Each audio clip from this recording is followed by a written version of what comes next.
paz do Senhor Jesus, meus irmãos, estamos aqui mais uma vez na Escola Bíblica, com essa importante lição, e eu queria chamar o irmão Ailton para dar início com a oração e em seguida falar o tema da lição para nós. A paz do Senhor, meus irmãos, estamos felizes, Estamos com o irmão Luciano, professor, e o professor Reinaldo, que vão dar esta lição hoje a nós, E vamos orar. Senhor nosso Deus e nosso Pai, Deus, obrigado, meu Deus, por essa oportunidade de estarmos aqui, Pai. Obrigado, meu Deus, por ter nos guardado, meu Deus, no meio dessa pandemia. Senhor, nos ajuda, Pai.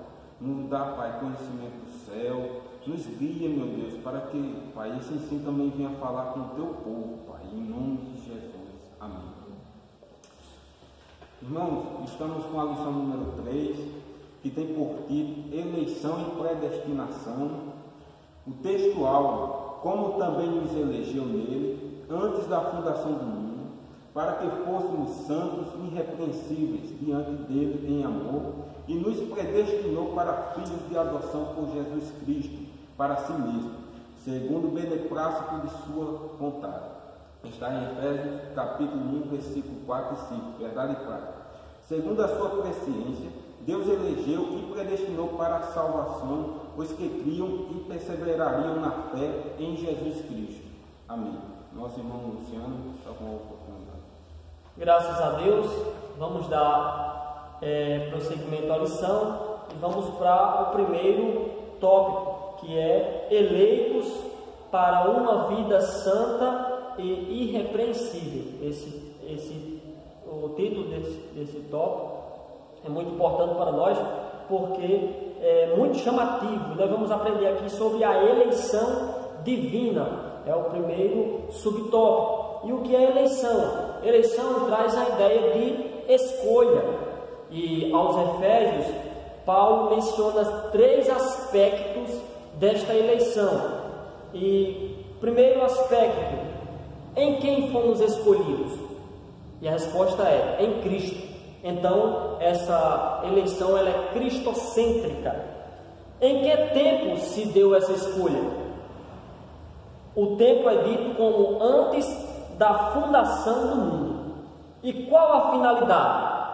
A finalidade era para que fôssemos santos e irrepreensíveis. Então, fomos eleitos em Cristo antes da fundação do mundo para sermos santos e irrepreensíveis. É aí eleição. E qual o aspecto dessa eleição? Ela se dá desta forma, Então, nós fomos eleitos desde antes da fundação do mundo para isso, para sermos santos e irrepreensíveis, para a glória de Deus. Louvado e agradecido seja o nome de Jesus. Então, uma vida santa e irrepreensível, meus irmãos. Paulo enfatiza que a eleição tem uma finalidade específica de sermos santos e irrepreensíveis diante dele. Nesse aspecto, o vocábulo grego ágil, que é santo, significa separado do pecado. O adjetivo grego amonos, irrepreensível, expressa algo sem defeito ou inculpável. Os termos apontam para a santificação, isso é, o mais alto padrão ético e moral da vida para agradar a Deus que nos elegeu em Cristo. Então, nós fomos eleitos para uma vida santa e irrepreensível, irmão Reinaldo? E santo, como a gente viu aqui, é justamente separado. Santo não é aquele que não peca, mas é aquele que é separado para Deus. E irrepreensível significa com a nossa moral, sem defeito, aquele que não é repreendido. Esse é o significado aqui. Então fomos eleitos para uma vida santa e irrepreensível diante de Deus e de um Deus todo-poderoso. Glória ao nome de Jesus. E a nova vida desses eleitos, como é essa nova vida? E aí nós já vamos para o último subtópico do primeiro tópico. como essa nova vida? O tema é apresentado como exortações contra a velha conduta. Então, quando Paulo vai falar sobre a nova vida, ele sempre fala em tom de exortação quanto à velha conduta que os irmãos em Éfeso tinham. Que condutas são essas? A mentira, o furto, palavras torpes, amargura, ira, cólera. Então, Paulo ele começa a falar ali que nós não podemos mais viver em tais práticas, que a igreja em Efésios não podia viver mais em tais práticas, trazendo para o nosso contexto, nós que fomos eleitos agora para uma vida santa e irrepreensível, não podemos mais viver nas práticas do pecado, nas práticas do passado. Tanto que ele vai dizer: aquele que mentia não mentia mais, aquele que roubava não rouba mais, porque eram práticas antigas que precisam ser deixadas para trás e que agora nós vivemos em uma vida santa. E ainda que severas advertências contra fornicação, impureza, avareza e embriaguez. A finalidade é apresentar a Deus uma igreja gloriosa, sem mácula e nem ruga, mas santa e irrepreensível. Não obstante, somente o Espírito Santo capacita o crente para esse novo estilo de vida. Então, o intuito, a finalidade é apresentar uma igreja a Cristo sem mácula e nem ruga. Porém, só o Espírito Santo é capaz de fazer todo esse processo de santificação na nossa vida. A santificação ela é um processo contínuo, que dia após dia nós somos santificados para a glória de Deus. Trata-se, portanto, de um processo contínuo de santificação até a glorificação final do dia de Cristo. Glória ao Senhor Jesus. E o segundo tópico vai nos dizer o seguinte: a predestinação para filhos de adoção. Então, primeiro a eleição, depois a predestinação, porque o versículo nos diz o seguinte: como também nos elegeu nele, antes da fundação do mundo, para que fôssemos santos e irrepreensíveis diante dele em amor. Então, nós aprendemos por que nós somos eleitos. E nos predestinou para filhos de adoção. Então, Deus nos elegeu e nos predestinou para filhos de adoção. Nós vamos entender aqui um pouquinho o que é predestinação. Que palavra é essa? Então, eu vou resumir o que é predestinação, porque existem muitos significados, mas, ou melhor, não é que existe muito significado, porque o significado é longo, quando a gente vai no grego buscar a origem da palavra. Então, vou dar para os irmãos um resumo, que predestinar significa literalmente determinar antes. Então, olha aí uma coisa: predestinar é determinar antes. E é importante falar para os irmãos que predestinação, eleição e predestinação é uma doutrina bíblica, certo? É importante porque nos últimos dias nós temos visto muitos debates, entre os irmãos de linhas teológicas, principalmente calvinismo e arminianismo, e quando se fala em predestinação, então vem logo à mente algo que não é bíblico, mas eu quero dizer para os irmãos que a predestinação ela é bíblica, é uma doutrina bíblica, e nós estamos aprendendo sobre essa doutrina da eleição e da predestinação. Então, predestinar significa literalmente determinar antes. Por conseguinte, agora eu vou falar uma citação que o comentarista colocou aqui da nossa declaração de fé das Assembleias de Deus, que ensina que a predestinação de salvos é precedida pelo conhecimento prévio de Deus, daqueles que, diante do chamamento do Evangelho, recebem a Cristo como seu Salvador pessoal e perseveram até o fim. Então nós vamos ler uma referência sobre predestinação. Queria convidar o nosso irmão Ailton, em Romanos, capítulo 8, versículo 29, a nossa referência que vai falar justamente sobre predestinação e que inclusive é uma referência que está nessa citação da declaração de fé das Assembleias de Deus. Romanos, capítulo 8 e o versículo 29 e 30. 29 e 30. Isso. Romanos capítulo 8, versículo 29 e 30. Porque os que dantes conheceu, também os predestinou para serem conforme a imagem de seu Filho, a fim de que ele seja o primogênito entre muitos irmãos. O 30. E os que predestinou, a esses também chamou, e aos que chamou, a esses também justificou, e aos que justificou, a esses também glorificou. Glória a Jesus. Então, um processo que vai até o fim, né? Então, nós fomos predestinados, vimos aí o que significa predestinação, e fomos predestinados para filhos de adoção. Então, voltando ao versículo 5, diz: e nos predestinou para filhos de adoção por Jesus Cristo, para si mesmo. Ele nos predestinou para filhos de adoção em Jesus Cristo, para si mesmo, para o próprio Deus, segundo o beneplácito da sua vontade, ou seja, segundo a vontade dele, a vontade de Deus Todo-Poderoso, é que aconteceu essa predestinação para filhos de adoção. Então, Paulo é o único escritor do Novo Testamento que emprega o termo adoção. Essa prática não fazia parte do sistema legal judaico, mas era comum entre os romanos. Então, é possível que Paulo tenha pego um costume romano, algo da cultura em que os efésios compreenderam. Então, por isso ele é o único a usar esse termo adoção, que não era comum entre os judeus. Assim, o apóstolo enfatiza que foi agradável a Deus inserir no plano da salvação a adoção dos eleitos,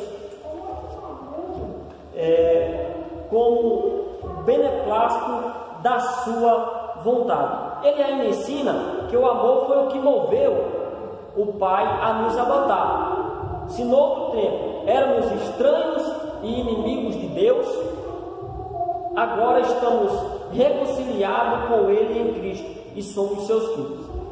Essa posição nos é imerecida, contudo, aprove a Deus fazê-la assim. Então, nós fomos predestinados, eleitos e predestinados para filhos de adoção.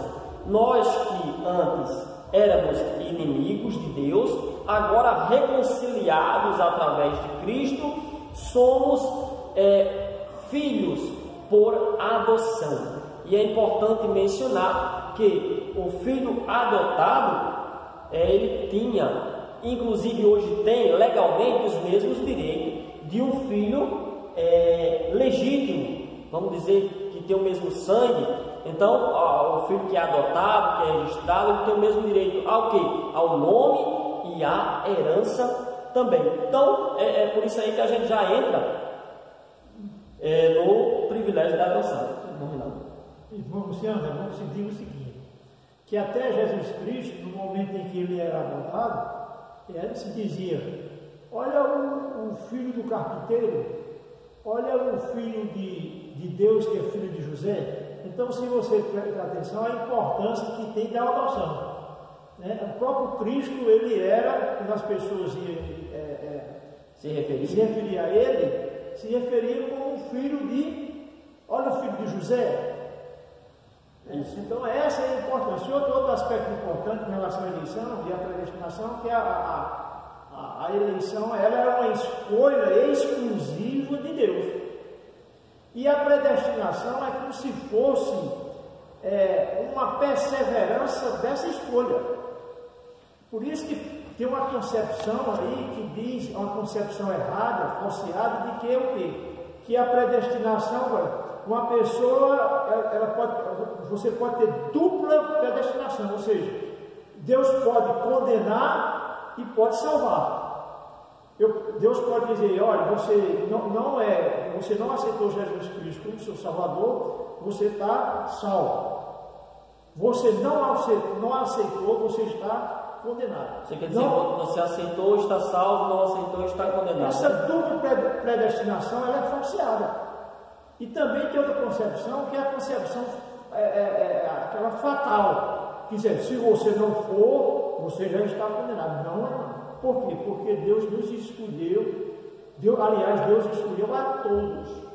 Deus não tem concepção. Então, se você observar essas duas concepções de eleição e predestinação, está no plano da salvação. Tá? Isso. Então, os privilégios da adoção. Qual os privilégios? Porque é importante a gente ver aí a respeito desse assunto, que ele é bem polêmico, né? E a salvação que é oferecida, mas os eleitos não é universal, certo? É importante que se diga isso, que não é universalismo, mas essa salvação ela é oferecida, né, a toda a humanidade, mas a Bíblia vai dizer todo aquele que nele crê, né? Então tem uma diferença aí. O privilégio da adoção. Deus criou o ser humano para estar em comunhão com Ele, mas o pecado rompeu essa dádiva. Entretanto, em Cristo, o Pai reconciliou-se com os homens, adotando os escolhidos. Nesse sentido, o apóstolo Paulo usa a analogia da adoção na sociedade romana, em que o filho adotado cabia o direito ao nome e aos bens. Olha o que eu falei lá atrás, né? O primeiro privilégio. O filho adotado na cultura romana tinha direito, ou recebia o nome do pai e os bens, ou seja, a herança. Então nós recebemos nomes de filho de Deus, como o irmão Reinaldo explicou, que no passado, né, na época de Jesus, quando alguém ia se referir a Jesus, dizia o filho de José, o filho do carpinteiro. Então nós recebemos essa referência, filho de Deus, e herança, somos herdeiros de Deus e co-herdeiro de Cristo. Igualmente, na filiação divina, Deus predestinou as bênçãos de um novo nome e de uma nova imagem, a imagem de Cristo aos eleitos. Então Deus concede a redenção e a remissão de pecados e restabelece a comunhão com o pecador, dando-lhe o direito de clamar Abba, Pai. Glória a Deus. Glória a Deus. Ou seja, paizinho, papai, é um sentimento aí de intimidade, uma relação de intimidade entre os filhos e o seu pai. Então é algo muito importante a adoção para nós. Nós somos predestinados para esta adoção. E é importante frisar, meus irmãos, o seguinte, que a adoção, a doutrina da eleição em Cristo é gloriosa. E nela fomos eleitos para a salvação e predestinados para desfrutar das mais ricas bênçãos espirituais. Então, os eleitos foram predestinados para desfrutar das mais ricas bênçãos espirituais. E é bom frisar isso para a igreja ficar confortada, né? Ter segurança de que nós somos, os eleitos são predestinados, a igreja é predestinada para desfrutar todas as bênçãos espirituais. São elas a adoção, o selo do Espírito, a remissão dos pecados, glória a Deus. E por último, nós vamos entrar para a sublimidade do propósito divino da predestinação. A sublimidade do propósito divino da predestinação. E nós vamos para a predestinação e salvação. Como o irmão Reinaldo mencionou antes, nós não vemos na Bíblia a dupla predestinação, né? Segundo a lição, está falando aqui inclusive, que todas as vezes que aparece o termo predestinação, ele sempre está se referindo aos eleitos e nunca aos não eleitos, nunca aos que estão perdidos, nunca aos não salvos, aos não crentes, aos ímpios, não. Ele, quando aparece, das 6 vezes que a palavra aparece no Novo Testamento, nenhuma delas faz referência à condenação de pecadores, pontua o comentarista Douglas Batista aqui nesta lição. Então, portanto, não houve dupla predestinação. Nossa declaração de fé assevera que a predestinação bíblica diz respeito apenas à salvação, sendo condicionada ao arrependimento e à fé em Cristo Jesus. É bom sempre frisar que a predestinação bíblica diz respeito apenas à salvação, às bênçãos dessa salvação também. né? E predestinação e o amor. Esse último tópico faz um resumo do que a gente viu antes, né? Porque nós fomos predestinados para o filho de adoção, nós vimos a relação que essa predestinação tem com a salvação e a predestinação e o amor. Antes de Deus criar qualquer coisa, o seu plano de redimir a humanidade e de definir o destino dos crentes estava estabelecido. Então, por conseguinte, a Bíblia mostra que a redenção divina não foi medida de emergência, ao contrário, era um plano imutável do amor de Deus desde sempre. É bom frisar isso, né, irmão? Porque alguém pensa, o homem pecou, então Deus fez um projeto, agora o que é que eu vou fazer? O meu projeto falhou, vou fazer um projeto de redenção. E não foi assim que aconteceu. Todo projeto de salvação, de redenção, de eleição, de adoção, já foi feito antes da fundação do mundo. Então nada saiu dos planos de Deus. Deus sempre esteve no controle de todas as coisas, né? E predestinou segundo o seu amor, segundo o beneplácito da sua vontade. Nós